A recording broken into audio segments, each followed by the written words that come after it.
Essentially, we're talking about what I call the third option, and this is the overview of what we're going to cover. So we're going to start with what the third option is.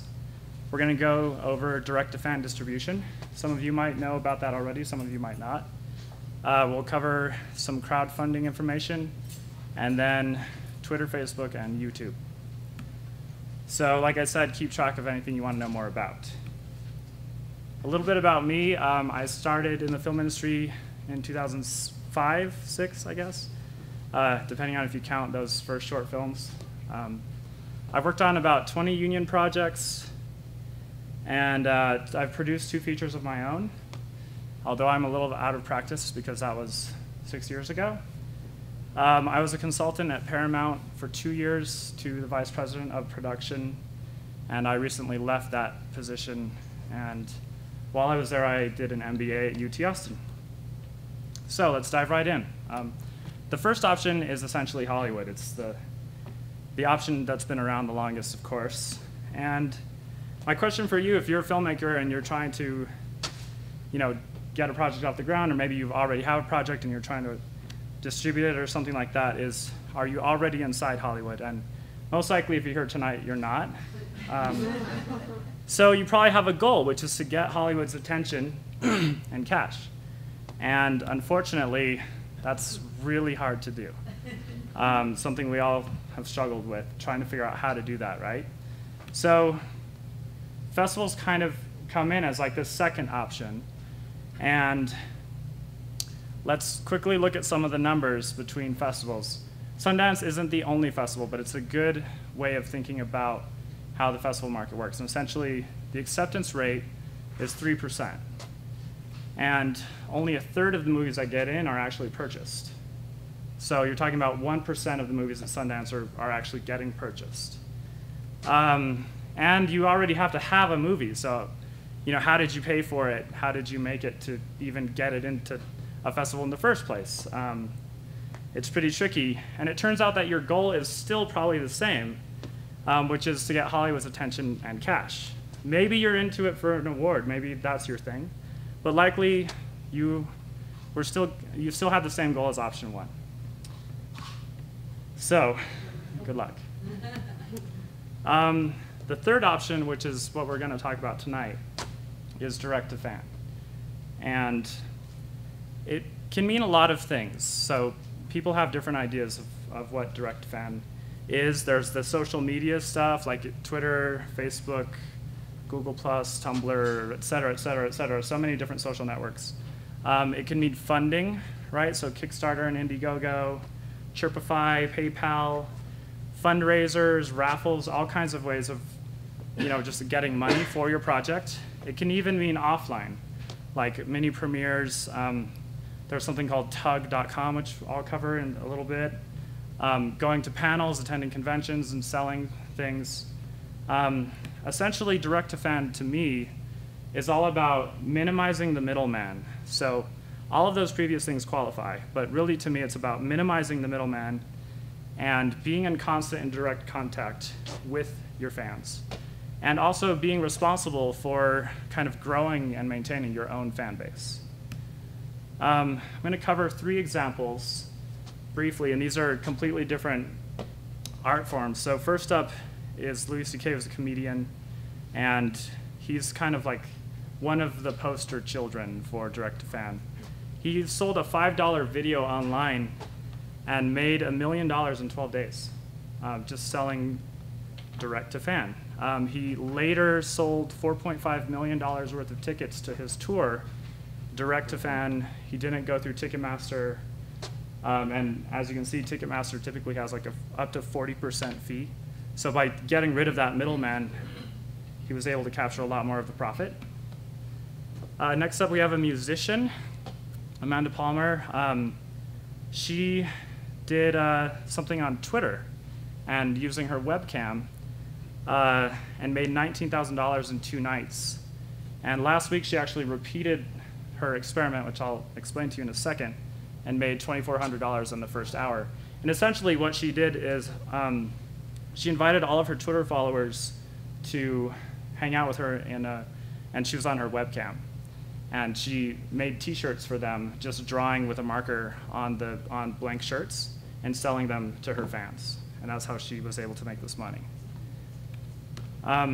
Freddie Wong is a YouTuber. He just makes YouTube videos. They're typically like short films that are, you know, action movies, I guess you could say, with really bad visual effects, although maybe they're good if you're just one man. But he wanted to do a Kickstarter campaign for his first web series, and his goal was 75,000, which he reached in 24 hours. So what are the lessons we can take away from these direct-to-fan examples? First of all, you need fans before you do any of this. That's a key thing to learn, and we'll talk about that throughout the night.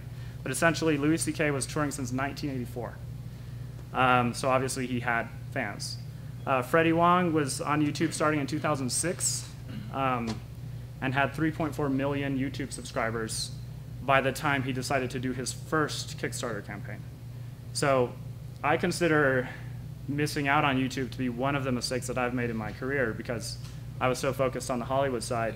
I actually joined YouTube in 2006 as well, and I've never posted a single movie to YouTube. So anyway, I had no way of knowing that this third option was going to emerge. I wish I did. And Amanda Palmer, she's been in a band called the Dresden Dolls for 11 years. So here's a great quote from Amanda. You have to have fans before you can ask them to help you. Like I said, they all had fans first, so that's the first thing to know. The second thing is platforms. You know, these examples, they vary. For example, Louis C.K. has 1.5 million followers on Twitter, but only 80,000 fans on Facebook. So 1/20th of his audience, of his fan base, is on Facebook.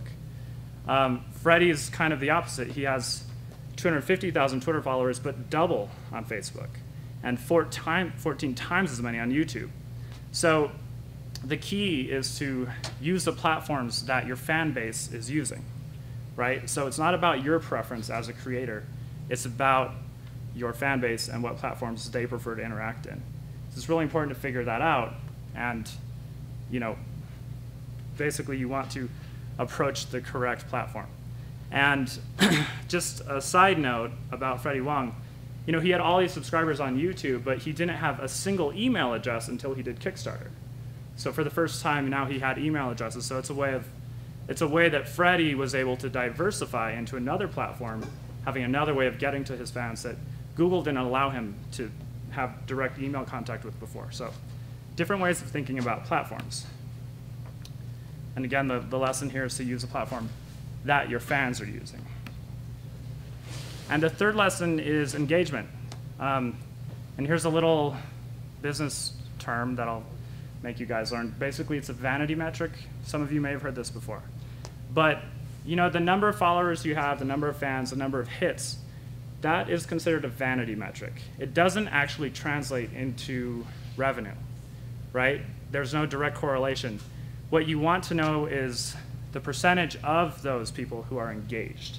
So I mentioned Amanda Palmer and the power of her webcam. When she broadcast Friday night to all of her Twitter followers saying, hey, let's hang out online, come watch me on my webcam, only her true fans or her really interested fans actually did that. You know, it's Friday night. Most people are like, no, I'm gonna go to the movies or go to Marvel or whatever. But the people who are like, man, I really love Amanda, I'm gonna hang out with her on Friday night and watch her do stuff on her webcam, where like her engaged fans, that's a section of her fan base that is also most likely to purchase something. So when she started drawing those t-shirts and making that $19,000, everyone who was watching on her webcam were the people who most wanted to buy them. So engagement is the third key thing to consider in direct fan.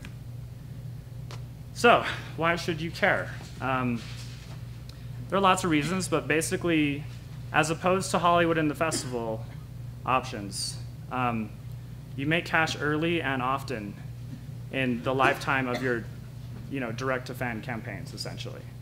You keep most of the profits because you've minimized the middleman. And the goal really is to grow into larger projects. And when we do the case study on a movie, which I left for last, you'll see how Indie Game the Movie, which is a documentary, was able to do that really, really well. You create bargaining power, so if you are approached by somebody, suddenly you're like, well, I have a lot of fans and I have money, so you can negotiate more with maybe somebody wants to buy your movie. Suddenly, you're not just a beggar at the table if you are interacting with Hollywood, for example. So it creates bargaining power. It allows you to become a brand, which is extremely valuable, and I think it's the future. So here's another quote from Amanda. Total made in Twitter in 2 hours, 11 grand. Total made for my huge ass Benz Folds produced major solo album this year, $0. So again, the middleman in that case took all of whatever revenue was generated by her album and she didn't get any. And it turns out that if you take the third option, you optionally will succeed in achieving the same goal as the first two, which is to get Hollywood's attention and cash. So if you're really good at direct-to-fan, they're going to come knocking anyway. So depending on what your goal is, it actually makes sense and it achieves the same goals, which makes us happy.